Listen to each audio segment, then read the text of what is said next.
Bueno, el próximo Congreso, ¿no?, que se va a abrir el 2026 será bicameral, o sea, tendrá dos cámaras, una de diputados y una de senadores, ¿cierto? Se plantea que el Senado es una especie de filtro, ¿no?, para lograr mejores leyes y, por supuesto, tener, diríamos, personas mucho más preparadas, ¿no?, y que puedan proporcionar estabilidad al país con la emisión de estos proyectos de ley, con la aprobación de estos proyectos de ley. Hoy vamos a conversar con Silvia Guevara. Ella es abogada, especialista justamente en Derecho Electoral, asociada a ACYA Perú. ACYA significa, en quechua, ser elegido. Doctora Guevara, ¿cómo está usted? Muy buenos días y le agradecemos por su gentileza. Muy buenos días. Muy buenos días, Joana. Carlos, muy buenos días con toda la audiencia.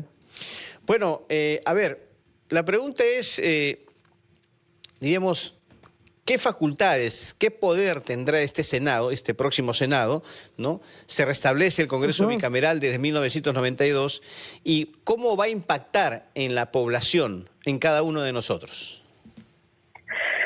Sí, bueno, lo que se ha establecido son, como se sabe ahora, pues un Congreso bicameral conformado por una Cámara de Senadores y una Cámara de Diputados. Tú muy bien lo decías, Carlos, al inicio, la Cámara de Diputados, comprendida como aquella Cámara revisora, ¿no?, es finalmente, pues, quien de alguna forma puede brindar mayor garantía en cuanto sobre todo el filtro de la aprobación de normas, ¿no? Y ambos tienen funciones que son diferenciadas. Y en este caso vemos que muchas de las atribuciones que actualmente todavía en un Congreso unicameral que todavía está en funcionamiento vemos, las va a tener el Senado. Por ejemplo, la suspensión o inhabilitación a funcionarios acusados, la aprobación de tratados internacionales, incluso la elección o ratificación de altos funcionarios. Por ejemplo, son quienes ratifican al presidente del BCR o incluso eligen a 3 miembros del directorio. Además de revisar las normas aprobadas por los diputados, pudiendo incluso, por ejemplo, modificarlas o derogarlas. Y eso es importante porque todos los proyectos de ley, mejor dicho, las normas que se quieran aprobar, ya una vez establecido en funcionamiento un Congreso bicameral, tienen que pasar necesariamente por la Cámara de Senadores. Ya no se van a dar probablemente la aprobación de algunas normas como se dan o como lo conocen ahora los ciudadanos. Y eso es importante que lo sepan. Y eso, perdón, doctora, a ver, entendemos cuáles son las facultades del Senado, cómo va a actuar, pero eso, ¿cómo, a ver, redundará en beneficio de cada uno de nosotros, los ciudadanos de a pie, como se dice popularmente? Bueno, entender probablemente normas que puedan ser mayor pensadas y mayor revisadas al tener un doble filtro, ¿no? Ahora, esto puede ser positivo en la medida de repente de justamente esa labor reflexiva que tiene la Cámara de Senadores, pero también algunas cuestiones que a lo mejor necesitan ser, pues, aprobadas, puede tener un poco mayor de demora quizá en lo que podría tomar el tiempo de que esto finalmente pues sea revisado por el Senado, ¿no? Sin embargo, se entiende que inclusive al considerar requisitos no mayores, pero sí digamos una edad más alta que lo que se exige para ser candidato a diputados, en este caso para poder 45. Ser senadores tienen que ser mayores a 45 años, ¿no? Se puede entender que las personas quienes pretenden ocupar este cargo, y eso la ciudadanía debe tenerlo, deben personas que por lo menos pues deben aportar con este carácter reflexivo que está pensada para esta Cámara, ¿no? Claro. Ahora, acá hay un control político que ejerce la Cámara de Senadores, que es mucho más, digamos, acentuado que lo que se tiene en la Cámara de Diputados. Porque al suspender o inhabilitar funcionarios o incluso elegir a los altos funcionarios, tiene una, digamos, una mayor preponderancia a nivel de control político. Y además de eso, que también es importante que sepan los ciudadanos, es que en caso, por ejemplo, de disolución del Congreso, la Cámara de Senadores no puede ser disuelta, ¿no? Es finalmente quien queda y ya nos estaríamos enfrentándonos a una situación como la que hemos vivido, por ejemplo, en un Congreso unicameral. Y doctora Guevara, yo sí le pido, por favor, se dirija sobre todo a aquellos jóvenes, son más de 2,5 millones los que van a votar por primera vez y que sí deberían tener sumamente claro cuáles son las funciones, las limitaciones también que podrían tener los senadores, pero además porque ellos representan el 10% del voto electoral para el próximo 2026. Sí, tener presente que en este caso estamos hablando que se van a elegir candidatos para ocupar 60 escaños en el Senado, ¿no? Son 60 senadores quienes conforman la Cámara de Senadores. Entonces, van a ser 60 más los 130 que se van a elegir para diputados. Y es importante que también los ciudadanos sepan que en el caso del Senado van a haber dos maneras de poder elegirlos, ¿no? Candidatos, la mitad de ellos, 30 a nivel nacional, y los otros 30 van a ser elegidos de la misma forma que elegimos a los diputados, con un representante por cada departamento, ¿no?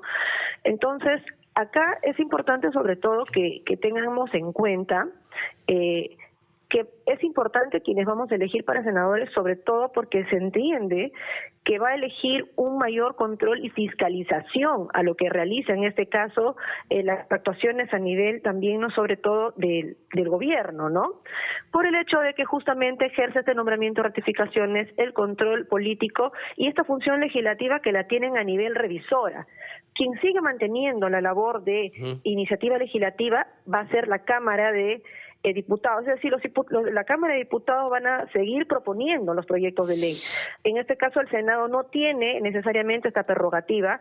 Lo que hace en este caso es revisar todo lo que haga la Cámara de Diputados. Sí. En buena cuenta va a ser una especie de revisión de lo que se puede hacer en la Cámara de Diputados, y esa es la diferencia, digamos, principal que hay que tener en cuenta, sobre todo en las funciones que se han dado para este Congreso bicameral.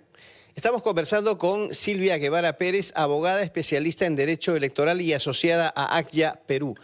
Doctora Guevara, ¿va a ser mucho más provechoso para el país tener un Congreso con dos cámaras o sería, diríamos, al contrario, un Congreso unicameral? ¿Eso redundará en un beneficio para el país?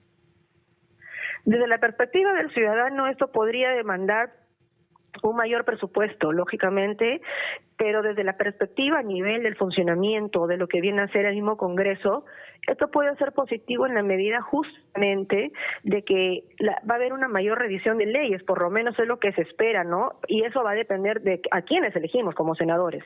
Y esa es justamente la labor del ciudadano. Esta labor hay que saberla atribuir a personas que puedan cumplir los roles que ya están establecidos entre sus funciones, para que puedan hacer una adecuada revisión, un adecuado normativo, pero también un adecuado control político. Y sobre todo porque van a recaer dentro del Senado el nombramiento de altas autoridades, ¿no? Como por ejemplo el Contralor de la República, no el Defensor del Pueblo, entre otros más, además de ratificar. Inclusive recae dentro de la Cámara de Senadores, para que también lo sepan, la autorización de los viajes del Presidente de la República. Entonces, estamos hablando en este caso de un Senado en el que van a recaer la mayor parte de funciones y atribuciones, digamos, mucho más acentuadas que lo que tiene en este caso, lo que conocemos actualmente que lo tienen los diputados. Y considera, una respuesta muy breve le pido, y considera que en todo caso los requisitos para el Senado debieron tener, digamos, un parámetro o una línea más fuerte. Se lo consulto porque hay algunas voces que dicen solo 45 años o a partir de 45 años y que hayan sido en algún momento congresistas no son suficientes. Claro, el requisito de que hayan sido congresistas no es un requisito obligatorio, ojo, o sea, los ciudadanos pueden elegir también a personas que no necesariamente han sido congresistas, pero se les da la posibilidad de quienes ahorita actualmente son congresistas puedan postular cargos de senadores. Sí hubiese sido interesante que se añadan algunas cuestiones adicionales, porque si bien es cierto, se establece la edad, no se está necesariamente determinando de que tiene que ser una persona que goce, por ejemplo, de experiencia en algunas materias, ni siquiera pues de que tenga de repente un grado de instrucción en específico, ¿no? Simplemente hace referencia a la edad, y uno entendería que por la exigencia de esta edad entendemos que estamos frente a posibles pues personas que tienen una mayor preparación por lo menos y experiencia de vida. Entonces sí hubiese sido positivo, sin embargo actualmente está de esta forma, y es importante por eso que los ciudadanos sepan distinguir que va a haber una particularidad para la elección de los senadores, ¿no? La mitad se van a elegir de aquellos que van a ser a nivel nacional candidatos, y la otra mitad, los 30, que van a ser representantes a nivel de repente departamental o regional, como lo conocemos. Muy bien. Muchas gracias. Doctora Silvia Guevara Pérez, abogada especialista en Derecho Electoral y asociada a ACYA Perú, estamos muy agradecidos por su participación esta mañana en la rotativa del aire. Muy amable. Muchas gracias, muy buenos días. A usted. 7:16, hemos hablado por supuesto de las atribuciones y funciones del Senado, el próximo Senado, a partir del 2026. Vamos a la pausa y regresamos con más información.